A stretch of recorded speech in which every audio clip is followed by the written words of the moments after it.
Making headlines. Pakistani ambassador pays a farewell call on Maldivian president. First Lady concludes her visit to the islands of Hadalu Atoll. And Afghan Special Forces ends an overnight siege at Kabul's Intercontinental Hotel, killing the last gunman from a group of 3 attackers who stormed the hotel.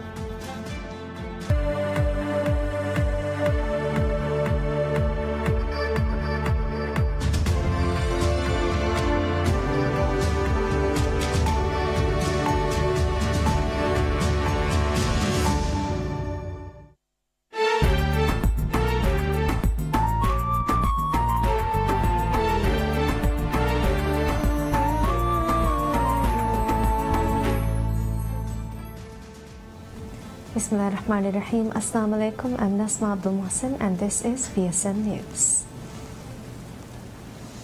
President Abdullah Yamin Abdul Qayyum conveys gratitude and appreciation for the continuous support and services provided to the Maldives during the tenure of Ambassador of Pakistan to the Maldives, Vice Admiral retired Syed Khabar Ali Shah.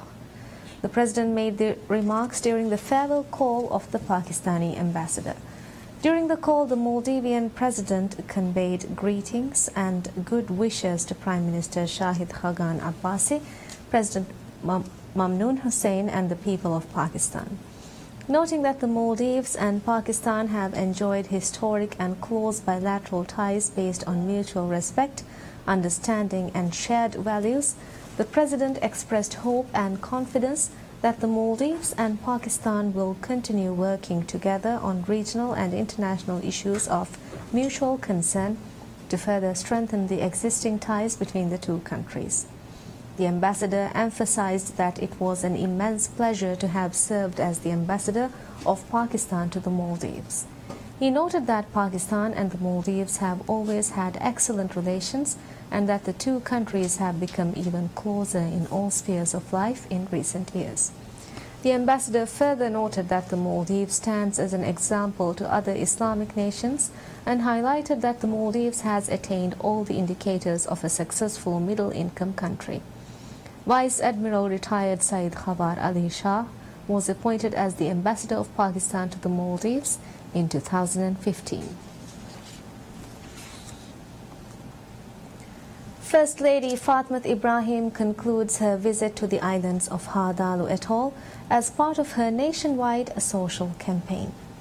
During her trip, she visited the islands of Kurdufushi, Nolivaram and Nolivaram Faru.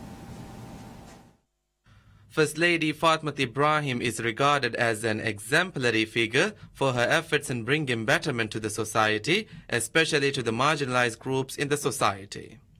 Under the effort of strengthening the role of such people, First Lady Fatmat Ibrahim initiated a nationwide social campaign through which she has visited various islands of the country. The latest stop of her campaign was the islands of Hadalu Atoll. The first destination during her visit to Hadalu Atoll was the island of Kurdufushi, where she received a warm welcome from the residents. At a meeting held at the capital of Hadalu Atoll, the First Lady interacted with people with disabilities, senior citizens, women and government officials. The First Lady also visited the schools and Kurdufushi Regional Hospital. The next stop of her visit was the island of Nolivaram, where she met with people with disabilities, senior citizens, women and government officials of the island. Furthermore, the First Lady also visited the sites where the government has commenced developmental projects. The First Lady concluded her visit to Hadalu Atoll after her visit to Nolivaram Faru Island. While First Lady Fatmat Ibrahim received warm welcomes from each island she had visited in Hadalu Atoll, a special rally was organized by ruling Progressive Party of Maldives PPM in Kurdufushi Island. The Minister of Foreign Affairs Dr. Muhammad Asim arrives in Jeddah, Saudi Arabia to attend the extraordinary meeting of the Council of Foreign Ministers of the Organization of the Islamic Cooperation (OIC). This meeting, urgently convened on the request of Saudi Arabia, will discuss the ongoing situation in Yemen and in particular the ballistic missile that was launched by Houthi rebels towards Riyadh on December 19th. A preparatory meeting at the delegate level shall precede the ministerial meeting to discuss its draft final communique. The Maldivian Foreign Minister is expected to deliver a speech at the extraordinary meeting of the Council of Foreign Ministers of OIC. Furthermore, Minister Asim will also travel to New York after attending the extraordinary meeting of the Council of Foreign Ministers of OIC. Minister of Fisheries and Agriculture Dr. Muhammad Shaini meets the Minister of Agriculture, Forestry and Fisheries of South Africa, Zenzeni Zokwana. During the meeting with his South African counterpart, Minister Shaini inquired about the opportunities available in South Africa for the fisheries sector of Maldives. The discussions also focused on ways to protect and further enhance fishing rights to fishermen of both countries. During his visit to South Africa, Minister Shaini is expected to meet with the Minister of Foreign Affairs of South Africa. The discussions of the meeting will focus on supporting Maldives in securing United Nations Security Council seat for the 2019-2020 term. The Maldivian Fisheries Minister is currently on a three-country tour of Africa as the special envoy of President Abdullah Yameen Abdul Qayyum as part of the international campaign to secure a United Nations Security Council seat for the Maldives. During the trip, Minister Shaini has met with cabinet ministers of Tanzania, Mozambique and South Africa. During the tour, meeting and discussions would be held to seek support for the recommendations Maldives has proposed to include in the fishing guidelines for countries fishing in the Indian Ocean. After concluding his trip to Africa, the minister is set to arrive in Maldives on Tuesday.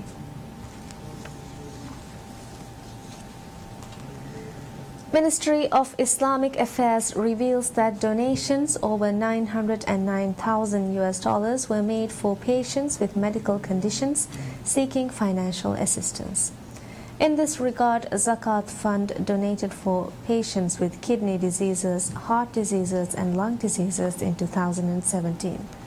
Islamic Ministry stated that arrangements for financial assistance will be provided in accordance to the procedures upon request. Under the Zakat fund, the ministry has made various donations for patients to undergo bone marrow transplant procedures and has provided scholarships for students pursuing higher studies.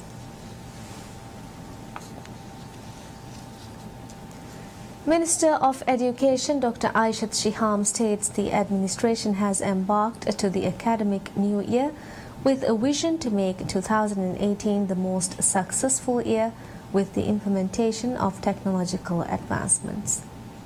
Speaking after inaugurating the virtual teaching service in 9 schools of Maldives, Education Minister Aishat Shiham said the newly launched service is expected to revolutionize the education sector.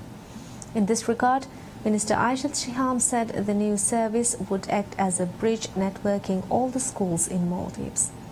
As per information provided by the Education Ministry, the new service is introduced in 9 schools as part of the first phase of the effort. Briefing the meeting, Minister of State of Education Ahmed Shafir revealed that the schools were selected based on the number of students enrolled. The State Minister revealed that the schools in the islands would be virtually connected to Iskandar School in the capital city of Maldives. Health Protection Agency HPA reveals that a total of 64 cases of dengue fever have been filed so far this year. With January regarded as the breeding season of mosquitoes, the number of dengue cases being reported increased during this period every year. As the weather starts warming up, the dread of mosquito breeding season is probably one of the most unpleasant dilemmas. Warmer and the humid climate increases the length of mosquito breeding season every year. Mosquito being a vector for viruses and bacteria, mosquito-borne diseases tend to surge during the first few months of every year. Health Protection Agency HPA has revealed that a total of 64 cases of dengue fever have been filed so far this year, which is an incline compared to last year. The agency has been exerting extensive efforts in tackling the surging number of dengue fever cases. In this regard, HPA has carried out a special campaign to raise public awareness on how to tackle the threats imposed by mosquitoes. HPA revealed that the number of dengue fever cases hiked in specific areas of the country this year. According to the agency, most of the cases were reported from the Greater Male region and the northern parts of the country. Around 2.5 billion people, or 40% of the world's population, live in areas where there is a risk of dengue transmission.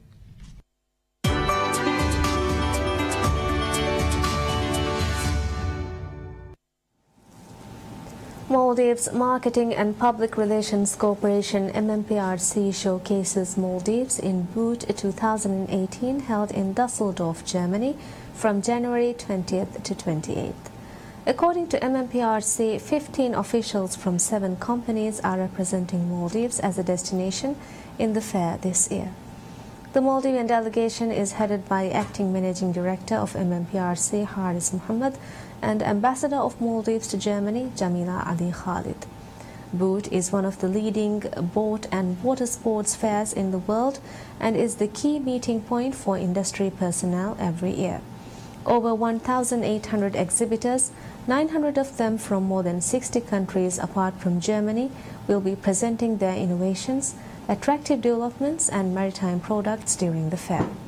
To attract more visitors to the fair, MMPRC opened an extended flatwater standing wave and a skimboarding facility for visitors.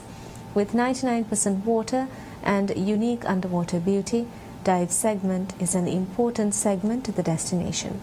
According to the latest visitor survey of Maldives conducted by the Ministry of Tourism, a large number of Germans are motivated to visit Maldives because of the underwater beauty. In 2017, 103,067 tourist arrivals were recorded from Germany, which is an increase of 4 to 7% compared to the previous year. Germany is the second largest tourist market for Maldives, with an 8.3% market share in 2017.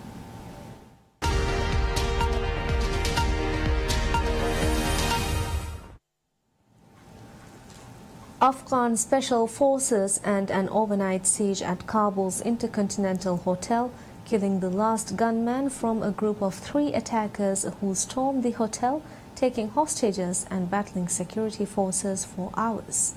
2 gunmen were killed on Saturday night. It was initially reported that 4 gunmen had attacked the hotel.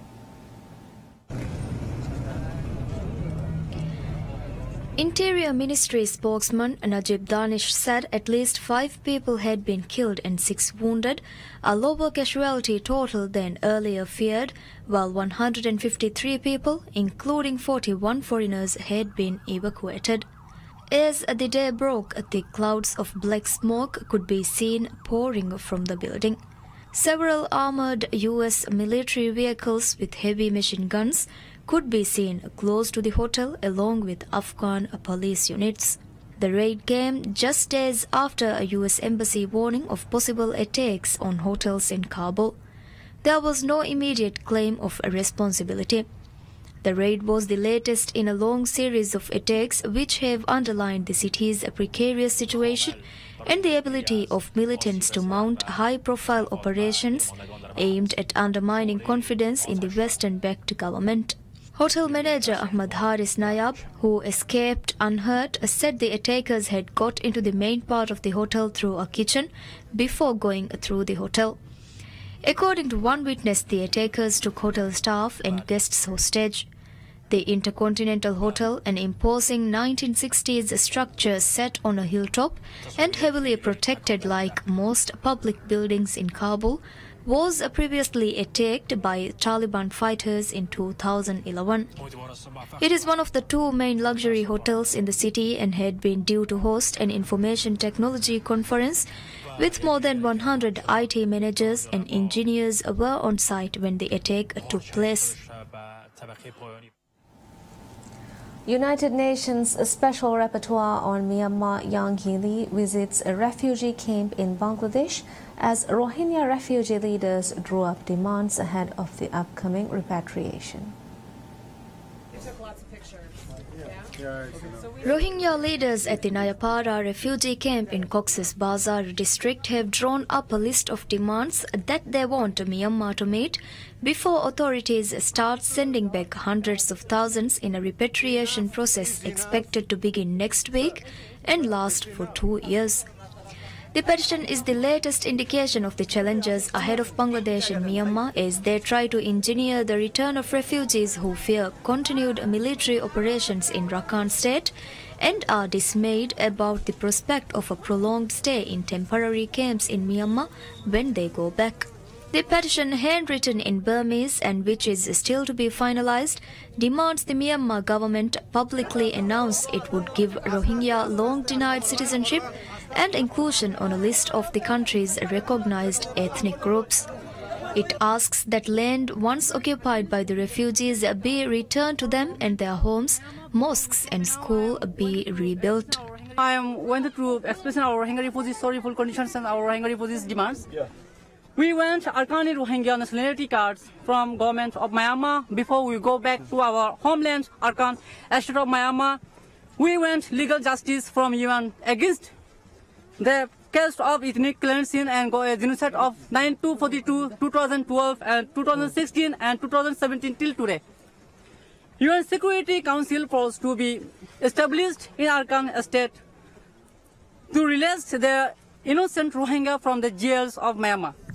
Over 655,500 Muslim Rohingya fled to Bangladesh after the Myanmar military crackdown in the northern part of Rakhine commenced on August 25th.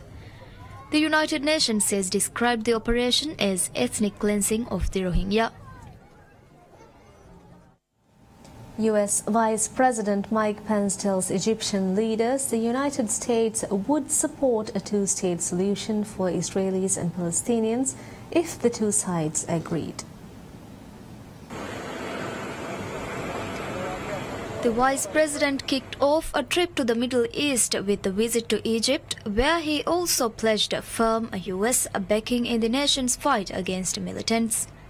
Earlier in the day, Jordanians protested against the visit, which has taken place weeks after the decision by U.S. President Trump to recognize Jerusalem as Israel's capital. During the trip, Pence aims to seek to reassure the key Arab ally over President Donald Trump's decision to recognize Jerusalem as Israel's capital. The decision enraged the Arab world and upset Western allies. It has sparked violent protests along the Israel-Gaza border and in the occupied West Bank.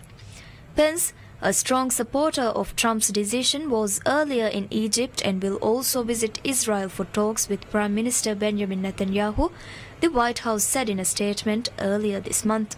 But I assured him that even as President Trump made that decision, a decision that I will reaffirm in Jordan and reaffirm in Israel before the end of this trip, that we'll also reaffirm what President Trump also said, that we're absolutely committed to preserving the status quo with regard to holy sites in Jerusalem, that we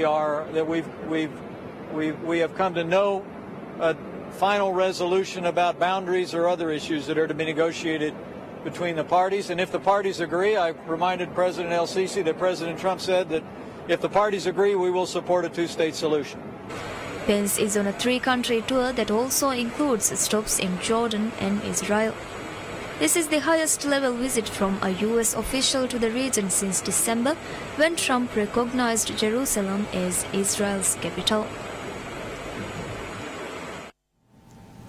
Aides to U.S. President Donald Trump tell reporters that he feels frustrated over the government shutdown that they suggested was secured by Democratic lawmakers to mark Trump's first anniversary in office. So, I mean, if you were they, wouldn't you try to be doing... White House Budget Director Mick Mulvaney and White House Legislative Affairs Director Mark Short spoke with reporters separately on the White House driveway hours after a joint press briefing on the first day of a government shutdown that coincided with the one-year mark of Trump's inauguration. Mulvaney told reporters that Democrats getting a shutdown is not what should be talked about on U.S. President Donald Trump's first anniversary in office. Oh, President, yeah, fine. I talked to him right after the presser. He's frustrated because this is not what we should be talking about. And the Democrats got the shutdown that they wanted on his anniversary. But again, when you need 60 votes, they sort of, dictate what happens. Trump and Republican lawmakers were locked in a standoff with Democrats late Saturday over the shutdown, with Democrats sticking to demands that any short-term spending legislation must include protections for young undocumented immigrants known as Dreamers. Republicans in turn said they would not negotiate on immigration until Democrats gave them the votes needed to reopen the government.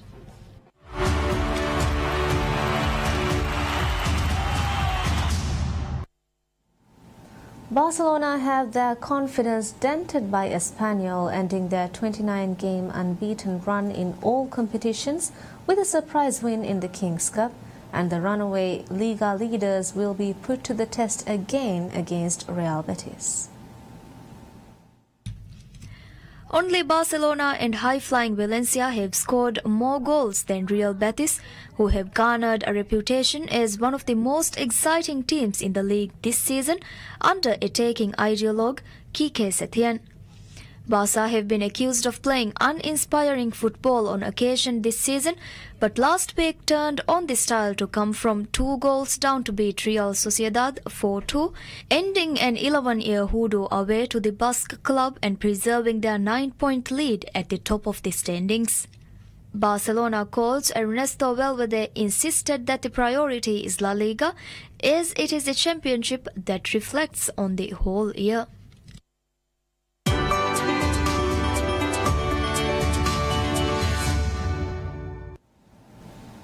A gallery in the Russian capital opens an exhibition undertakes the daring task of lifting the curtain on the mysterious way of life in North Korea. A new art space called Ultra Modern Art Museum, founded in November 2017, has already gone viral with an exhibition of artworks dedicated to President Vladimir Putin. It featured pieces such as a bear-torso Russian leader riding an armored bear. This time the show centers around the artifacts produced in one of the most secretive nations, including postal stamps, books, food products, toys, portraits of the 3 generations of North Korean leaders, as well as propaganda posters depicting the US military captured by Korean troops. According to the organizers, all the objects were recently brought in from North Korea. Embassy officials invited to the opening commented on the exposition, saying that it will show the world the truth about their country. The North Korean delegation offered the gallery several pictures, but also requested to have several images of North Korean leaders removed from their display. And that's all we have for you right now. Thank you for watching. Have a very pleasant day.